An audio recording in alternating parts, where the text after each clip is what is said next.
Peraturan Kak.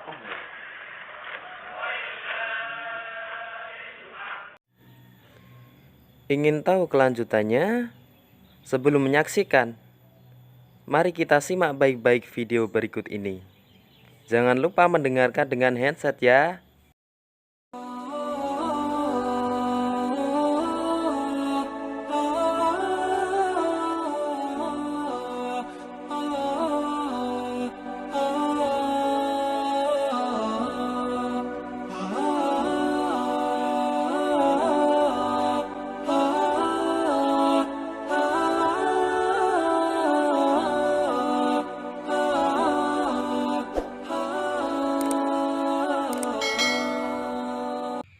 Bismillahirrahmanirrahim. Assalamualaikum warahmatullahi wabarakatuh.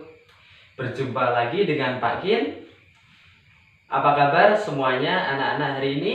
Bapak harap kalian kabarnya baik dan sehat walafiat dan tetap semangat menjalankan pelajaran di rumah masing-masing.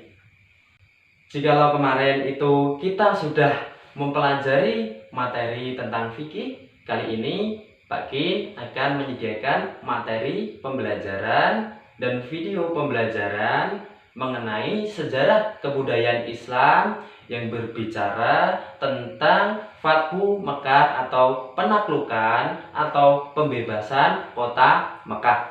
Nah, materi kita kali ini adalah materi di kelas 10 semester ganjil. Sebelum kita melanjutkan kepada materi, Bapak ingin mengingatkan kepada murid-murid Pak Kin yang budiman, rajin sholat, rajin menabung, dan selalu patuh terhadap kedua orang tua.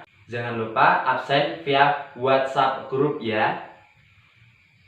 Nah, sebelum kita melanjutkan untuk melihat video pembelajaran mengenai materi Fathu Mekah kita pada hari ini, Pak Kin ingin menyampaikan garis-garis besar materi kita pada hari ini. Yang pertama, sebab-sebab terjadinya peristiwa Fathu Mekah. Yang kedua, peristiwa Fathu Mekah itu sendiri. Terus yang ketiga, faktor-faktor pendukung Rasulullah mendapatkan keberhasilan dalam menaklukkan kota Mekah. Terus yang terakhir, yang keempat, pesan-pesan atau amanah dari Rasulullah yang disampaikan beliau pada saat haji perpisahan atau haji wada. Nah, yang pertama, garis besar sebab-sebab terjadinya peristiwa Fathu Mekah atau penaklukan kota Mekah itu terjadi karena pengkhianatan perjanjian Hudaybiyah yang dilaksanakan oleh kaum muslim yang diwakilkan melalui utusan Utsman bin Affan yang dari kaum kafir Quraisy itu mengirim utusan Suhail bin Amr melakukan perundingan atau perjanjian Hudaybiyah tersebut yang mana mengadakan gencatan senjata, tidak boleh melakukan pertumpahan darah atau peperangan. Nah, perjanjian itu dilakukan guna mendamaikan suku Bani Bakr dan suku Khuza'ah yang ada di kota Mekah dan kota Madinah. Sedangkan suku Bani Bakr itu ikut bergabung kepada kaum musyrikin, kaum kafir Quraisy di Mekah. Sedangkan suku Khuza'ah itu bergabung dengan kaum muslimin di Madinah. Nah, pengkhianatan pun dilakukan oleh kaum kafir Quraisy yang tiba-tiba menyerang suku Khuza'ah di kota Madinah dengan persenjataan yang dibekali atau disediakan oleh kaum kafir Quraisy, sehingga membuat Rasulullah sangat marah terhadap kaum kafir Quraisy. Nah, untuk lebih jelasnya, mari kita lihat video pembelajaran yang telah tersedia.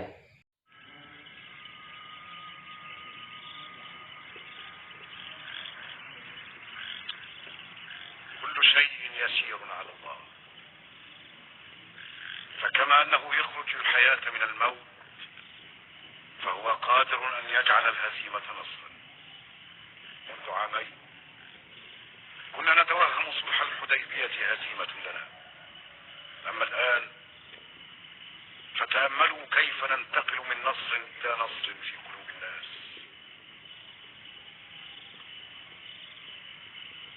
ما هذا؟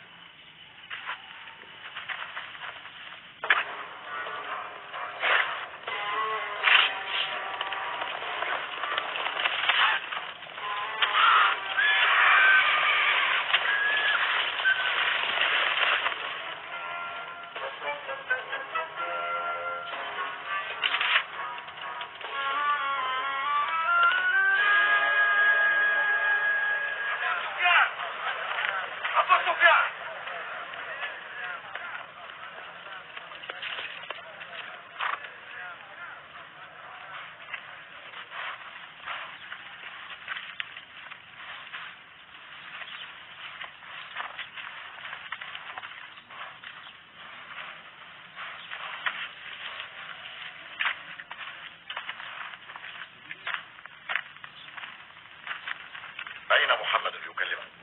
رسول الله في المسجد. Setelah mengetahui pengkhianatan Hudaybiyah tersebut, Rasulullah SAW segera mengambil tindakan yang begitu tidak kita sangka-sangka. Beliau menyiapkan 10.000 pasukan untuk menyerbu kota Mekah.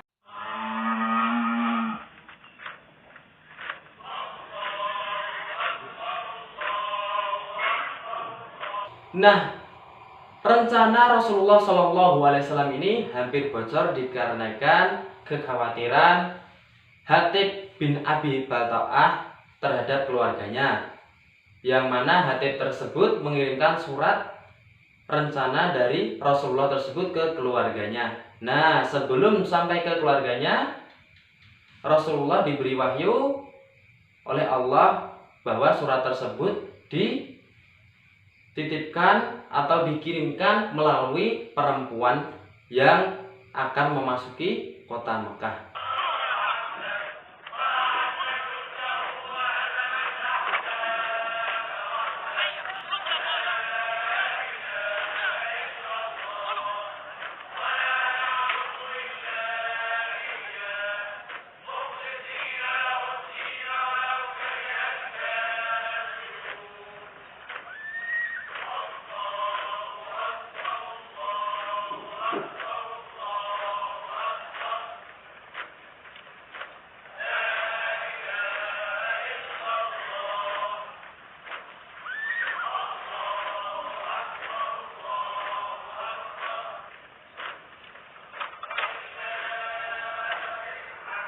Penyerbuan itu tidak untuk dimaksudkan menjatuhkan orang-orang kaum kafir Quraisy, membunuh mereka. Namun Rasulullah SAW hanya ingin menakut-nakuti mereka saja. Sebelum sampai di kota Mekah, para pasukan kaum muslimin itu mendirikan kemah di sebuah bukit di dekat Mekah. Di daerah tersebut terjadilah peristiwa di mana Abu Sufyan, yang mana kala itu menjadi pemimpin kaum kafir Quraisy Mekah, beliau menyatakan diri masuk Islam. Pasukan kaum muslimin yang berjumlah beribu-ribu pasukan memasuki kota Mekah melalui 4 penjuru, dari pintu utara, pintu selatan, pintu timur, dan pintu barat dari kota Mekah tersebut. Karena kebaikan beliau Rasulullah SAW, beliau memerintahkan pasukannya untuk tidak membunuh atau melecehkan kaum kafir Quraisy. Beliau Rasulullah SAW memberi himbauan kepada seluruh kaum kafir Quraisy, siapa yang berada di rumah Abu Sufyan akan mendapatkan keamanan.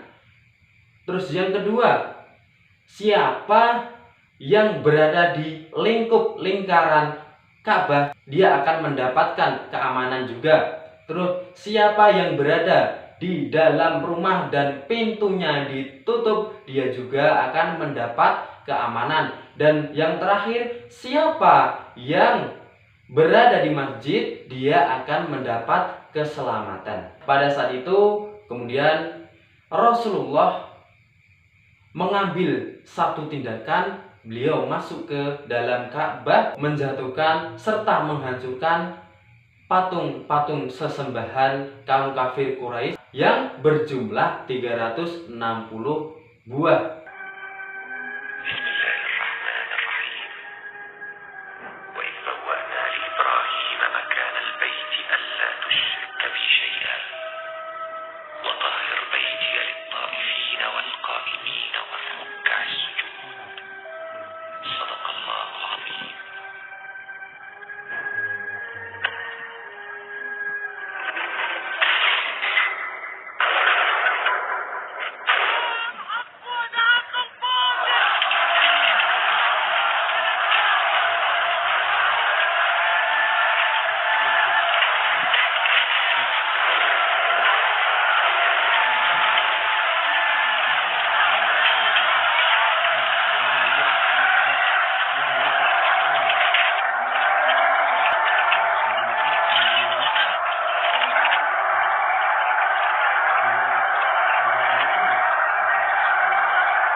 Kemudian Rasulullah menyuruh Bilal mengumandangkan azan.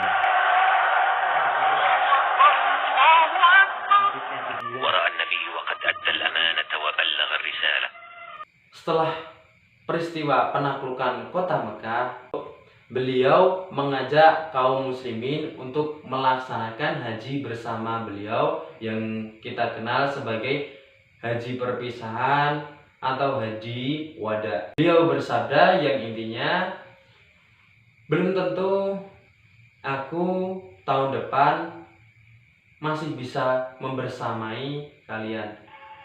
Ayuhan nas, inna dima'akum wa amwalakum alaykum haramun ila an talqaw rabbakum ka hurmati yawmikum hadha wa ka hurmati shahrikum hadha wa innakum satalqawna rabbakum fayas'alukum an a'malikum wa qad ballaghtu faman kanat 'indahu amanatun falyu'addiha ila man i'tamanahu 'alayha wa inna kulla riban mawdu'un walakin lakum ru'usu amwalikum la tadlimuna wa la tudlamun.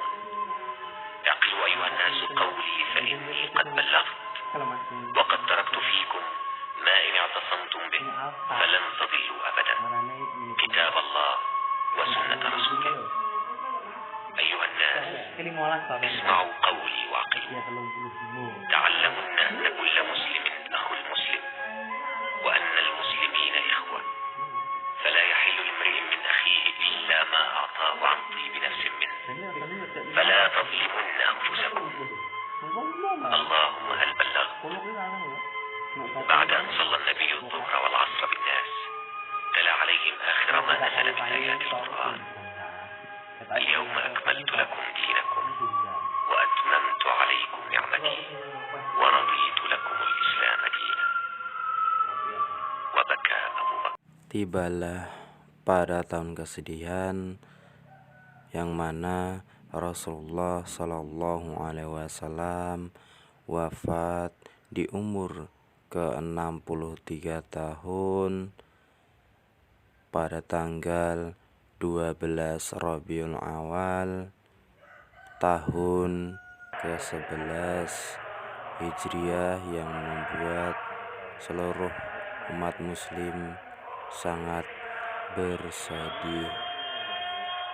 Baik anak-anakku yang budiman, setelah kita menyaksikan video pembelajaran tadi, agar menjadi manusia yang senantiasa berada di jalan yang lurus, jalannya Allah Subhanahu wa Ta'ala, kita harus berpegang teguh pada Al-Quran serta sunnah Rasulullah SAW. Nah, baik, cukup sekian video pembelajaran dari Pak Ki. Bila ada pertanyaan dari anak-anakku semua yang budiman, silakan nanti disampaikan pada forum diskusi via WA Group, serta bila ada salah kata dari Pak Kin, baik itu disengaja maupun tidak disengaja, Pak Kin mohon maaf yang sebesar-besarnya. Akhirul kalam, wassalamualaikum warahmatullahi wabarakatuh.